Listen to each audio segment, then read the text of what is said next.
आऊज़ु बिल्लाहि मिनश्शैतानिर्रजीम बिस्मिल्लाहिर्रहमानिर्रहीम। आज हमने पढ़ना है बेटा हमारे जो ऑब्स्टेटिक्स की बुक है पार्ट फर्स्ट की LHV की, उसके हमने आज पेज नंबर 52 से पढ़ना है। आज हमने पढ़ना है define sign and symptoms of pregnancy.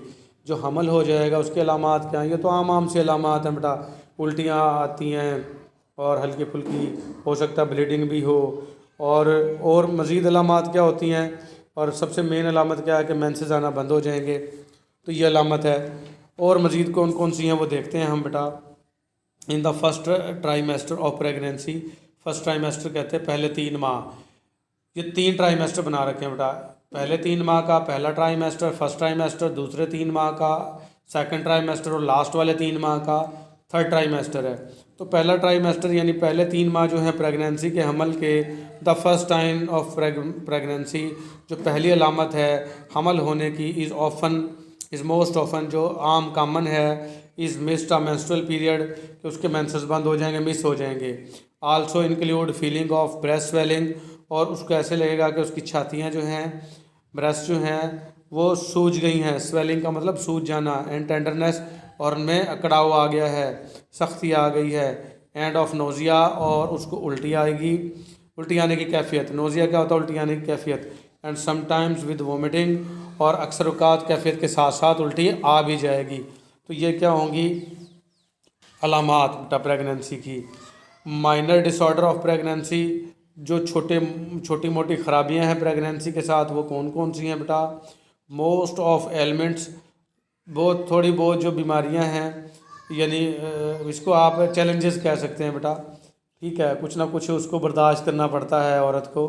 तो वो क्या हैं? एक्सपीरियंसेस, उसको तजर्बा होगा ड्यूरिंग प्रेगनेंसी, हमल के दौरान।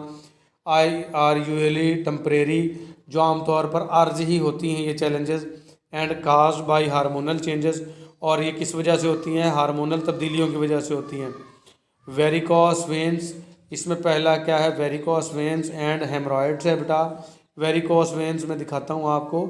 ये वेरिकॉस वेंस जो है वो पाँव पे वेंस ना नज़र आने शुरू हो जाती हैं। ये बेटा ये है वेरिकॉस वेंस। ये देखें वेंस नज़र आ रही हैं औरत की ना, पाँव के ऊपर ये वेंस नज़र आ रही हैं, ये आवाज़ें देखें, इसको वेरिकॉस वेंस कहते हैं। ये भी है, उसको एक्सपीरियंस करना पड़ सकता है औरत को बेटा।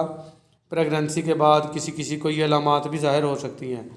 और फिर आ जाती हैं हेमरॉयड्स। हेमरॉयड कहते हैं, ये देखें पखाने के रास्ते पे बवासीर के मौके टाइप इस तरह की चीज़ें बन जाना, ठीक है, ये पखाने का रास्ता, ये हेमरॉयड बन गया है। और ये अक्सर औक़ात इन हेमरॉयड से ब्लीडिंग भी होना शुरू हो सकती है। ये देखें ब्लीडिंग आ रही है यहाँ से। तो ये वेरिकॉस वेन्स और हेमरॉयड देख लिया आपने। ये बेटा वेरिकॉस वेन्स और हेमरॉयड्स माइनर डिसऑर्डर ऑफ प्रेगनेंसी, ये हमल की आम सी बीमारियाँ हैं। R series of commonly experience symptoms, और ये एक लगातार सीरीज़ है जो तजर्बा करती हैं औरतें related to effects of pregnancy hormones. और ये किस वजह से होती हैं? जो कि हमल के दौरान जो हार्मोन्स हैं उनके असरात की वजह से होती हैं। And consequences of enlargement of uterus, और इसमें आपकी जो बच्चादानी है उसने बड़ा होना होता है, इनलार्ज होना होता है, क्योंकि उसमें बच्चा अब आपका पल रहा है, तो उसकी वजह से कुछ ये कॉन्सिक्वेंसेस हैं, तब्दीलियाँ आती हैं। तो उससे उन हार्मोन्स की तब्दीली से दूसरी कुछ बीमारियां भी महसूस होना शुरू हो जाती हैं, जिसमें वेरिकॉस वेन्स और हेमरॉयड्स हैं, ठीक है, जिसमें इनलार्जमेंट ऑफ यूट्रस होगा। यूट्रस बच्चादानी थोड़ी बड़ी हो जाएगी एज द फिटस ग्रोज, क्योंकि बच्चा माँ के पेट में है, उसको फिटस कहते हैं, वो बड़ा हो रहा है, नशोनुमा पा रहा है ड्यूरिंग प्रेगनेंसी, हमल के दौरान। And the extra strain women body is under, और एक एक्स्ट्रा खिंचाव औरत की बॉडी के अंदर होगा, उसको खिंचाव महसूस होगा। ज़ाहिर बात है, बच्चा बढ़ रहा है माँ की बच्चादानी में, और खिंचाव फील होगा। स्ट्रेन कहते हैं खिंचाव को। इसमें क्या हो सकता है बेटा? बैक एक, कमर में दर्द, बैक एक कहते हैं कमर का दर्द। प्रेगनेंसी स्ट्रेन, प्रेगनेंसी के दौरान खिंचाव, the back and the posture, कमर की पिछली साइड पे और आपके पोस्चर में, पूरे जिस्म में खिंचाव महसूस होगा। ब्लॉटेडनेस, हर वक्त ऐसे महसूस होगा पेट भरा हुआ है मेरा ना, जैसे बहुत ज़्यादा वलीमे का खाना हम दब लेते हैं तो उसमें पेट फुल लगता है, तो ऐसे ब्लॉटेडनेस उसको कहते हैं। कॉन्स्टिपेशन, कब्ज़ हो जाएगी बेटा। हार्ट बर्न, इंडाइजेशन, मैदे में जलन होगी और उसको हाजमे की खराबियां हो सकती हैं। इनकॉन्टिनेंस, और इनकॉन्टिनेंस कहते हैं बेटा पिशी का निकल जाना, यानी कि मसाना हमारा अल्लाह पाक ने ऐसा बनाया है कि वो गुर्दे पेशाब बनाते रहते हैं और वो कतरा कतरा मसाने में जमा होता रहता है, लेकिन वो निकलता नहीं है। निकलता तभी है जब हम जाते हैं वाशरूम में, हाजत होती है हमें, तो जब बैठते हैं तभी निकलता है। लेकिन ये इनकॉन्टिनेंस वो सूरत हाल है खुद ब खुद निकल जाना। ये देखें बेटा, ये इनकॉन्टिनेंस है, ओवरफ्लो हो जाना। ये देखें पेशाब का, ये देखें ये पेशाब बाहर आ रहा है इनके अंदर से, तो ओवरफ्लो हो जाना, ये इनकॉन्टिनेंस है बेटा। लेग एक्स एंड क्रैम्प्स बेटा, टांगों में खिंचाव होना और कड़ल पड़ना, जिसे हम कहते हैं जी बाटा पड़ गया पिंडलियों में, और कड़ल पड़ना, इसको एक्स एंड क्रैम्प्स कहते हैं बेटा। मॉर्निंग सिकनेस कहते हैं सुबह सुबह उल्टियाँ होना। वैसे तो उल्टियाँ किसी भी वक्त आ सकती हैं, वॉमिट हो सकती है, लेकिन प्रेगनेंसी के दौरान ना ये वॉमिटिंग की शिद्दत सुबह सुबह ज़्यादा होगी, अक्सर औकात देखने में यह है, इसलिए इसको मॉर्निंग सिकनेस कहते हैं। तो ये सारी अलामात किसकी हैं बेटा? प्रेगनेंसी की, और प्रेगनेंसी के साथ जुड़ी हुई छोटे मोटे जो प्रॉब्लम हैं उनके अलामात हैं। इनको मैनेज कैसे करना है आपने? An ultrasound scan can determine the placental localisation. Ultrasound से आपको पता चलेगा कि प्लेसेंटा आपकी किस जगह पे है। प्लेसेंटा मैंने बताया था बेटा बच्चे का ये एक राब्ता कायम करने के लिए गोश्त का लोथड़ा टाइप है, जो माँ से खुराक लेके बच्चे को पहुँचाता है, बच्चा दानी की दीवारों से चिपका होता है और एम्बिलाइकल कॉर्ड के ज़रिए बच्चे को खुराक पहुँचाता है। और उसकी जगह कहाँ पे है ये देखना ज़रूरी होता है।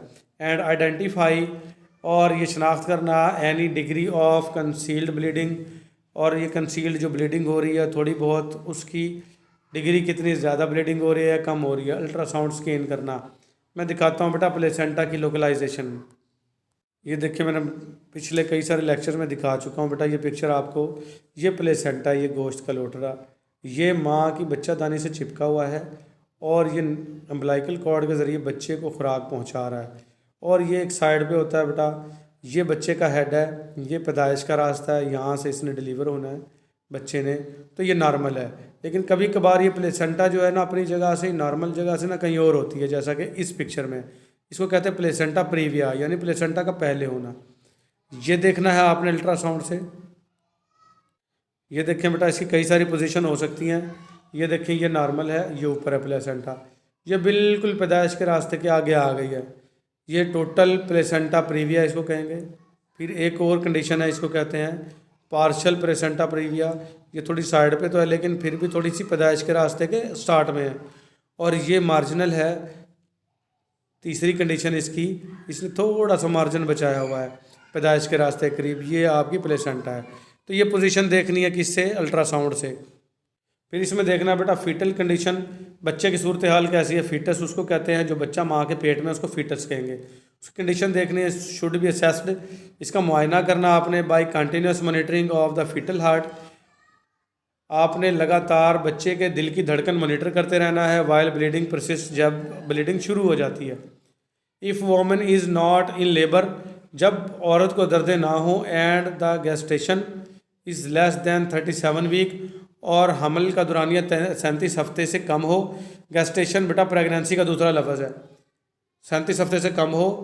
And she may be cared for in the antenatal ward, और इसकी देखभाल ऐसे वार्ड में की जा रही हो जहां औरतों की पैदाइश से पहले देखभाल की जाती है, फॉर ए फ्यू डेज, चंद दिनों के लिए। तो कहता है अगर औरत को दर्दें भी ना शुरू हुई हों और उसके हमल को 37 हफ्तों से थोड़ा कम हो, तो उसको चंद हफ्तों के लिए, कुछ दिनों के लिए एंटीनेंटल केयर वार्ड में इसकी देखभाल करनी ज़रूरी है औरत की।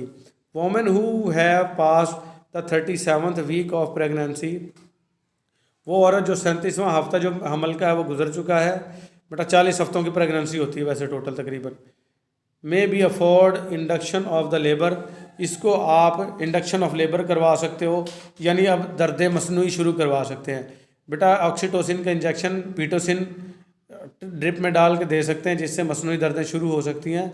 37 हफ्ते के बाद अगर उसका बच्चा आप पैदाइश करवाते हो तो वो बच सकता है, कोई बहुत बड़ी बात नहीं है। बच्चा कंप्लीट हो चुका है, इस दुनिया में आने काबिल हो चुका है।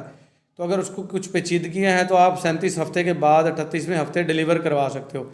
इंड्यूस्ड लेबर कहते हैं मसनूई ड्रिप लगा के और उसको दर्दें शुरू करवाना, और अक्सर औकात जो बच्चे के गिर्द पानी की थैली होती है उसका एमनियोटिक सैक कहते हैं, वो भी रप्चर कर देते हैं, फाड़ देते हैं उसको, ताकि बच्चा है वो वक्त से पहले ही पैदा हो जाए, ताकि बच्चे की और माँ की दोनों की जान बचाई जा सके। फर्दर हैवी ब्लीडिंग, मज़ीद हैवी ब्लीडिंग और एविडेंस या कोई शहादतें मिल रही हों ऑफ फीटल कंप्रोमाइज़, जिसमें बच्चे की मौत मुमकिन हो जाए, could indicate that caesarean section is necessary. तो ये निशानदेही करते हैं कि आप बड़ा ऑपरेशन करवा लें। सिजेरियन सेक्शन क्या है? बड़ा ऑपरेशन। इज़ नेसेसरी ज़रूरी होता है कि अगर हैवी ब्लीडिंग हो रही है और बच्चे की जान जाने का ख़तरा है तो सिजेरियन सेक्शन यानी बड़ा ऑपरेशन ज़रूरी हो जाता है बेटा इसमें। तो ये था हमारा यूनिट कंप्लीट हो गया 7। यूनिट 8 हम पढ़ेंगे एबनॉर्मल लेबर या डिस्टोशिया, ये हम पढ़ेंगे कल अगले लेक्चर में बेटा। आज के लिए हमारा इतना ही। उम्मीद है आपको ये समझ में आ गई होंगी प्रेगनेंसी की साइन एंड सिम्टम्स और माइनर जो इसके प्रॉब्लम्स हैं और उनसे बचना कैसे है। तो मिलेंगे हम अगले लेक्चर में बेटा। अल्लाह हाफिज़।